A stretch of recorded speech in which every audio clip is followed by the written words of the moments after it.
Hello friends, मैं जय किशन पांडे आपका अपने इस यूट्यूब चैनल पे बहुत बहुत स्वागत करता हूँ।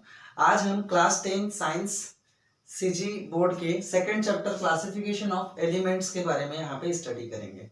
ठीक है, तो वीडियो स्टार्ट करने से पहले वही कि अगर आप चैनल पे नए हैं तो मेरे चैनल को सब्सक्राइब जरूर कीजिएगा, वीडियो को लाइक जरूर कीजिएगा और अपने दोस्तों तक शेयर जरूर कीजिएगा। ठीक है, तो चलिए स्टार्ट करते हैं क्लासिफिकेशन ऑफ द एलिमेंट्स। तो सबसे पहले आपको समझना पड़ेगा यहाँ पे कि एलिमेंट्स क्या होते हैं।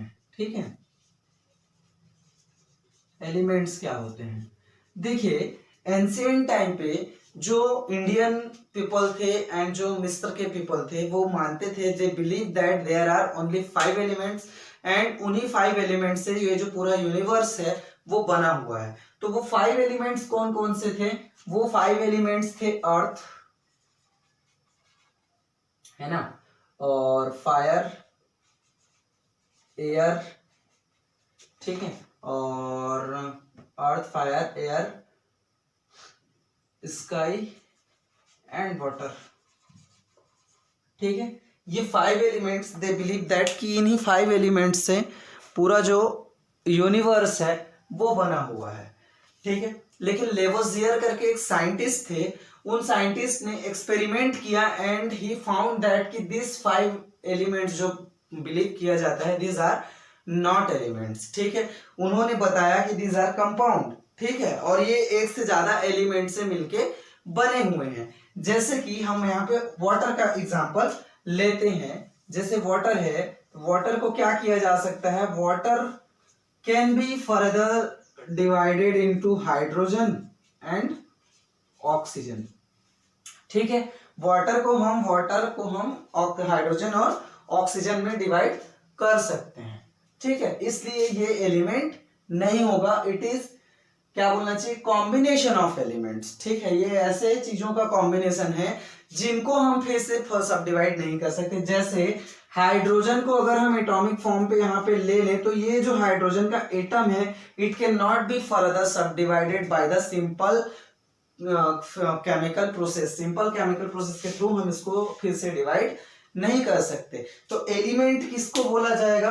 एलिमेंट जो होता है, ठीक है, एलिमेंट्स आर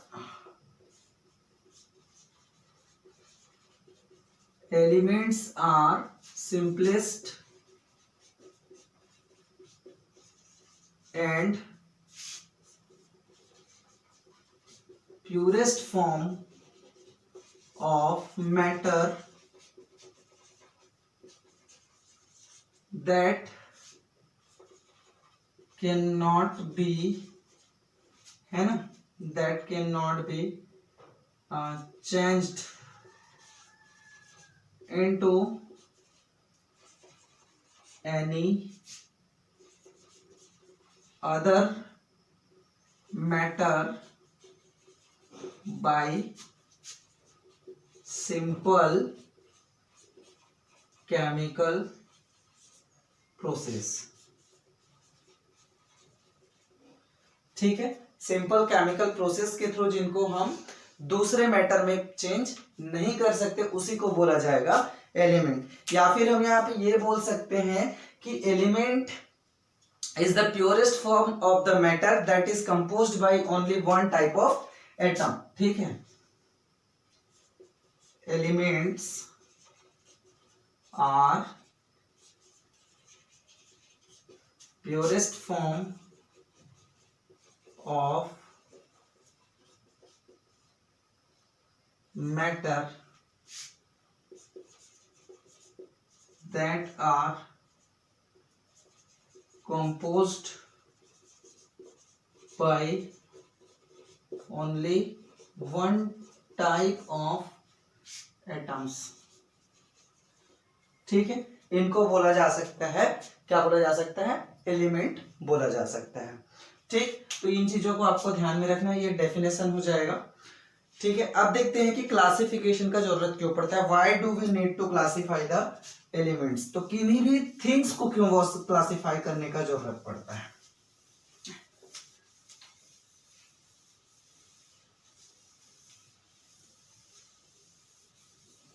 देखिए, जैसे हमारे आसपास बहुत सारी चीजें होती हैं, अगर वो रेंडमली हमारे आसपास बिखरी हुई रहे, जैसे आपके घर में बहुत सारे सामान होते हैं, जैसे खाने पीने का जो सामान होता है, चावल अलग रखा हुआ रहता है, पल्सेस अलग होते हैं, ठीक है, सॉल्ट अलग होता है, स्पाइसेस अलग होते हैं, टी लीव्स अलग होते हैं, मिल्क अलग होता है, शुगर अलग होता है ना। क्यों इनको अलग अलग रखा जाता है? क्योंकि इन सभी का जो नेचर है, सभी का जो कैरेक्टर है वो अलग अलग है, इन सभी के यूजेस हैं वो अलग अलग है, ठीक है।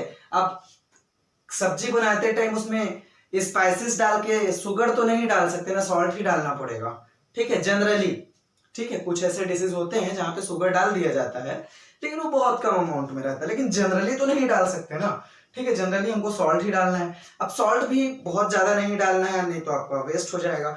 तो वो उनका कैरेक्टर अलग अलग होता है, उनके नेचर अलग अलग होते हैं, इसलिए उनको अलग अलग रखा जाता है। और उनको अलग अलग रखने के कारण ही हम ये समझ पाते हैं कि उनका जो नेचर है वो क्या है, डिफरेंट डिफरेंट है, ठीक। तो ये चीज हो गया। वैसे ही अगर हम किसी शॉप में जाएं, जैसे आप किसी जनरल स्टोर में चले जाइए, जनरल स्टोर में जो सोप होता है उसका कॉर्नर अलग होता है, डिटर्जेंट का कॉर्नर अलग होता है, डाइस के कॉर्नर अलग होते हैं, ठीक है, शैम्पू का कॉर्नर अलग होगा, पल्सेस के कॉर्नर अलग होंगे, ठीक है, सॉल्ट का कॉर्नर अलग होगा, मतलब जो अलग अलग चीजें होती हैं, ऑयल्स, परफ्यूम, इन सब का कॉर्नर अलग अलग होता है। वहां पे भी जैसे आपको सोप लेना है, तो सोप लेने के लिए आप ऐसा बोल देंगे सोप चाहिए, तो आपसे क्या पूछेगा, अभी वॉशिंग सोप लेगा या बाथिंग सोप लेगा, ये पूछेगा, ठीक है। बाथिंग सोप लोगे तो कौन सा सोप लोगे, उसमें बहुत सारे वेराइटी, उन सबको पूछेगा। अब आप कुछ भी चीज उसको बताते हैं तो वो तुरंत आपको ला के निकाल के दे देता है। तो ऐसा क्यों है? That is because of the classification of the things. उनके पास जो भी सब्सटेंसेस हैं उनको वो क्लासिफाई करके रखा हुआ है, इसी वजह से वो क्या कर सकता है, उनको आसानी से ढूंढ सकता है और आपको लाके दे सकता है। तो उससे क्या पता चला कि क्लासिफिकेशन इसलिए किया जाता है क्योंकि हमको चीजों, जो सब्सटेंसेस होते हैं या जो भी ऑब्जेक्ट है जिसका हम क्लासिफिकेशन कर रहे हैं, उनके कैरेक्टर्स के बारे में सफिशिएंट नॉलेज हमको मिल जाए, उसको हम जाने, ठीक है, और हमको उस चीज को जानने में, उस चीज को यूज करने में क्या हो सके, सुविधा हो सके, simply we can use the things, ठीक है। इसीलिए क्लासिफिकेशन किया जाता है। Classification is done because to get the knowledge about the things and to, क्या कहना चाहिए, to use that things in the simple way, ठीक है, to get the knowledge of the things and to get the knowledge of uses of that things in the simple way. उस चीज के बारे में हमको जानकारी प्राप्त हो सके, उस चीज के उपयोग को हम सिंपल तरीके से, उस चीज के यूज को हम सिंपल तरीके से देख सकें, इसलिए क्या किया जाता है, क्लासिफिकेशन किया जाता है, ठीक है। एलिमेंट्स का भी क्लासिफिकेशन क्यों किया गया? क्योंकि देखिए स्टार्टिंग में number of elements were less, ठीक है, उस समय कम था, लेकिन एट प्रेजेंट अगर हम देखें तो at present there are 118 elements and it is very difficult to memorise the characters and properties of each elements particularly, ठीक है, कि हर एलिमेंट के बारे में पर्टिकुलरली यहाँ पे मेमोराइज कर पाना पॉसिबल नहीं है। To learn the properties and character of the elements conveniently we need to classify the elements, ठीक है। हमको इन एलिमेंट्स को के कैरेक्टर के बारे में हम आसानी से पढ़ सकें, आसानी से जान सके, इसलिए क्लासिफिकेशन करना जरूरी होता है, ठीक। तो चलिए देखते हैं फिर क्लासिफिकेशन के लिए क्या क्या एफर्ट लगाए गए। आज जो हमको मॉडर्न क्लासिफिकेशन दिखाई देता है ये एग्जैक्टली ऐसा तुरंत ही नहीं बन गया था, इसके लिए बहुत सारे एफर्ट लगाए गए थे। तो इनमें से कुछ एफर्ट्स के बारे में हम यहाँ पे देखेंगे। आज की इस वीडियो में मैं आपको 2 एफर्ट के बारे में बताऊंगा और नेक्स्ट वीडियो में हम मेंडलीफ की पीरियोडिक टेबल के बारे में देखेंगे। तो आज हम देखेंगे डोबेराइनस-ट्राइट के बारे में, ठीक है, डोबेराइनस-ट्राइट, ठीक है। डोबेराइनर करके एक साइंटिस्ट थे, इन्होंने सबसे फर्स्ट क्या किया था, एलिमेंट्स को क्लासिफाई करने का कोशिश किया था। He took elements and make the series of 3 elements, ठीक है, वो एलिमेंट्स लिए और 3 एलिमेंट्स का सीरीज बनाए, एक के नीचे एक एलिमेंट्स पे रखते गए। अब किस बेस पे रखा? He place the element on the basis of their atomic masses, ठीक है, एटॉमिक मास के बेसिस पे उन्होंने क्या किया था, एलिमेंट्स को रखते गए थे, ठीक है।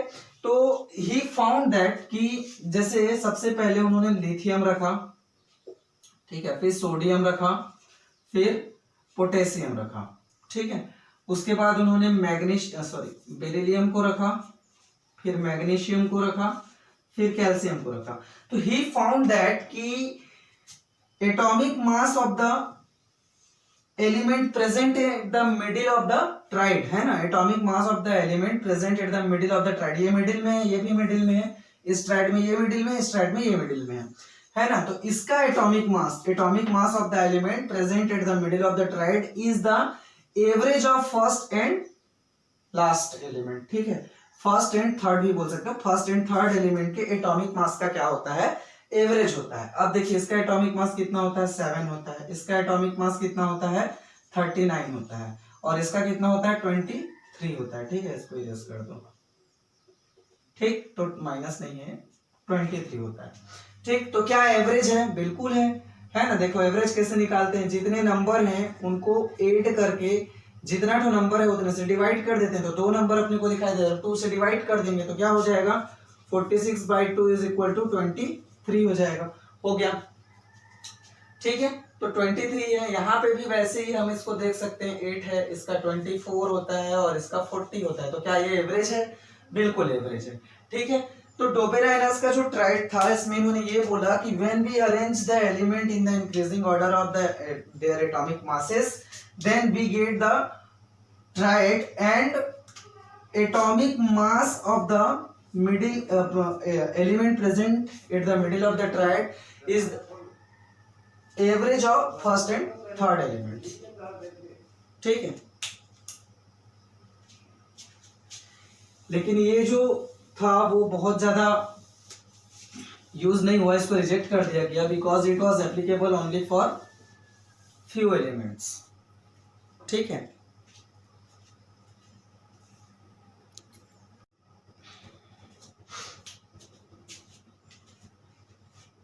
नेक्स्ट हम यहां पे देखेंगे न्यूलैंड्स ऑक्टेव, ठीक है, न्यूलैंड्स का ऑक्टेव रूल, ठीक है।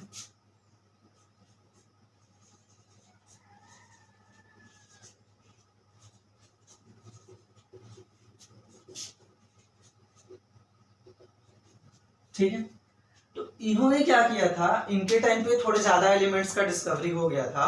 तो इन्होंने क्या किया कि he arrange the element in the increasing order of their atomic masses and then he found कि each 8 element is similar to the first element, ठीक है। इन्होंने जब इंक्रीजिंग ऑर्डर में एलिमेंट्स को उनके इंक्रीजिंग ऑर्डर में अरेंज किया तो इन्होंने देखा कि 8वां एलिमेंट जो है वो फर्स्ट एलिमेंट के जैसा प्रॉपर्टी उसके पास होता है, उसके जैसा कैरेक्टर शो करता है। तो ही स्टेटेड दैट कि इन्होंने कहा कि when we arrange the element in the increasing order of their atomic masses, देखिए मैं रूल को बोलूंगा उसको लिखूं, चलिए लिख देता हूं।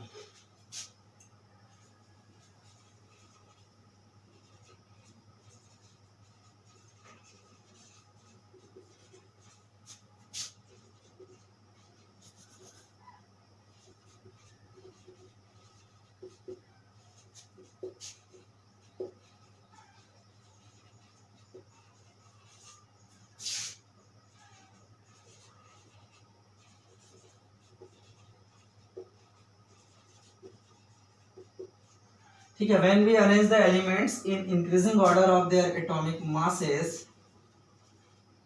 then the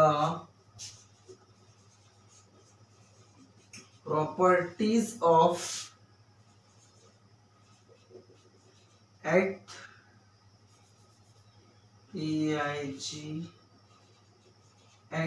element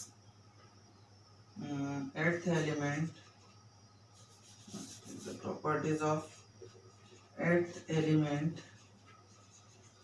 is similar to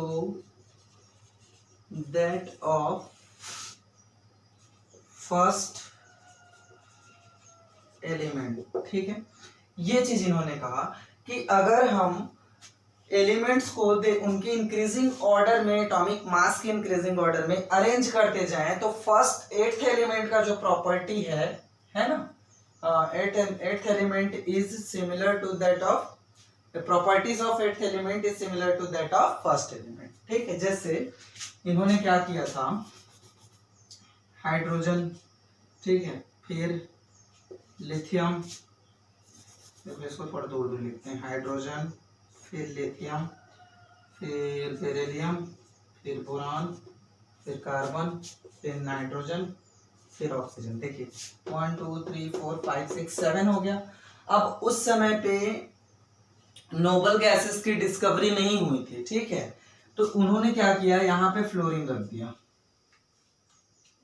ठीक है, उन्होंने क्या किया, यहाँ पे फ्लोरीन रख दिया। अब नोबल गैसेस यहाँ पे थे नहीं, तो यहाँ पे क्या आएगा, सोडियम आ जाएगा, यहाँ पे मैग्नीशियम आ जाएगा, ठीक है, यहाँ पे एल्यूमिनियम आ जाएगा, सिलिकॉन हो गया, फॉस्फोरस हो गया और सल्फर हो गया। ठीक है, फिर यहाँ पे क्लोरीन आएगा, फिर यहाँ पे पोटेशियम आएगा, फिर यहाँ पे कैल्शियम आएगा। ठीक है, यहां तक इन्होंने अरेंज किया था। ठीक है, वहां तक उन्होंने अरेंज किया। अब क्या हुआ कि देखिए, अब ये फर्स्ट एलिमेंट है और ये एट्थ एलिमेंट है। ठीक है, तो इसकी प्रॉपर्टी से मैच करेगी। वैसे ही अगर हम देखें, अगर हम इसको फर्स्ट मान लें तो ये एट्थ हो जाएगा, तो लिथियम की प्रॉपर्टी सोडियम से मैच करेगी, बेरिलियम की प्रॉपर्टी मैग्नीशियम से मैच करेगी, बोरॉन की प्रॉपर्टी एल्यूमिनियम से मैच करेगी। ये चीज है यहाँ पे, मतलब जो एलिमेंट जिसके नीचे है ना, फर्स्ट सीरीज में के नीचे जो एलिमेंट है उसकी प्रॉपर्टी होगी। जैसे नाइट्रोजन की प्रॉपर्टी और फास्फोरस की कुछ प्रॉपर्टी सेम टू सेम होगी, है ना, similar properties they will show. तो इसको बोला जाता है न्यूलैंड्स का ऑक्टेव रूल। आप इसको ऐसे याद कर सकते हो, इस रूल को ऐसे समझ सकते हो, जैसे संडे, फिर मंडे, फिर ट्यूसडे, फिर वेडनेसडे, है ना, फिर थर्सडे, फिर फ्राइडे और फिर सैटरडे और उसके बाद फिर संडे आता है। ठीक है, तो ये 7 डेज डिफरेंट होते हैं और 8th डे फिर से सेम होता है। ठीक है, चाहे आप मंडे से स्टार्ट कीजिए, मंडे से 7 डे काउंट करेंगे तो संडे हो जाएगा और फिर से नेक्स्ट क्या हो जाएगा, मंडे हो जाएगा। ठीक है, तो वैसे ही आप यहां से स्टार्ट करेंगे तो 7 अलग अलग प्रॉपर्टीज और 8th वाला जो होगा वो सेम प्रॉपर्टीज का होगा। तो this is Newlands octave rule. अब इसको भी रिजेक्ट कर दिया गया। इसको रिजेक्ट इसलिए किया गया क्योंकि मॉडर्न पीरियोडिक टेबल में कैल्शियम का एटॉमिक नंबर होता है 20, तो 20 से ऊपर के जो एलिमेंट्स हैं उनके लिए ये रूल एप्लीकेबल नहीं था। कैल्शियम के बाद आने वाले जो एलिमेंट्स हैं उनके लिए ये रूल क्या है, एप्लीकेबल नहीं है। बिकॉज ऑफ दैट थिंग कि न्यूलैंड्स ऑक्टेव को क्या कर दिया गया, रिजेक्ट कर दिया गया। ठीक है, स्टेटमेंट आपको याद रखना है, ये एग्जांपल्स आपको याद रखने हैं। और ये जो 2 सीरीज आपको दिखाई दे रहा है ना, ये वाला, ये दोनों सीरीज को आपको याद रखना है। ठीक है, क्यों याद रखना है, क्योंकि ये दोनों सीरीज हम लोग और कहीं भी देखे हैं। इससे पहले जब हम डोबेराइनस स्ट्रैट देख रहे थे तो वहां पे ये दोनों हमको दिखाई दिया था ना, lithium, sodium, potassium, beryllium, magnesium, calcium. तो यहाँ पे क्वेश्चन आपसे यही पूछा जाता है कि is Döbereiner's straight seen in the Newlands octave rule. ठीक है, क्या डोबेराइनर का जो ट्रेड है वो न्यूलैंड के ऑक्टेव रूल में दिखाई देता है? तो बिल्कुल दिखाई देता है। Yes, we can see the Dobereiner's triad in the Newlands octave rule. ठीक है, वी कैन सी दैट। तो आई होप कि आपको ये चीजें समझ में आई होंगी, ये दोनों चीजें समझ में आई होंगी। देखिए, बहुत ज्यादा इंपॉर्टेंट नहीं है ये दोनों, क्योंकि आपको यहाँ से क्वेश्चन नेग्लिजिबल है, नहीं पूछा जाता है। इनको जानना इसलिए जरूरी है because this was breakthrough in the क्या बोलना चाहिए, स्ट्रीम ऑफ द या फिर field of the classification of the elements के क्लासिफिकेशन के फील्ड में ये पहले ब्रेक थ्रू थी, इसलिए इनको जानना जरूरी है। नेक्स्ट वीडियो में हम मेंडलीफ की पीरियोडिक टेबल के बारे में पढ़ेंगे। ठीक है, तो आप मुझे कमेंट करके बताइएगा कि ये वीडियो आपको कैसा लगा। ठीक है, ठीक है फ्रेंड्स, तो आप घर में रहिए, सुरक्षित रहिए और बने रहिए मेरे साथ, पढ़ते रहिए मेरे साथ, देखते रहिए मेरे videos. Thank you friends, thank you for watching.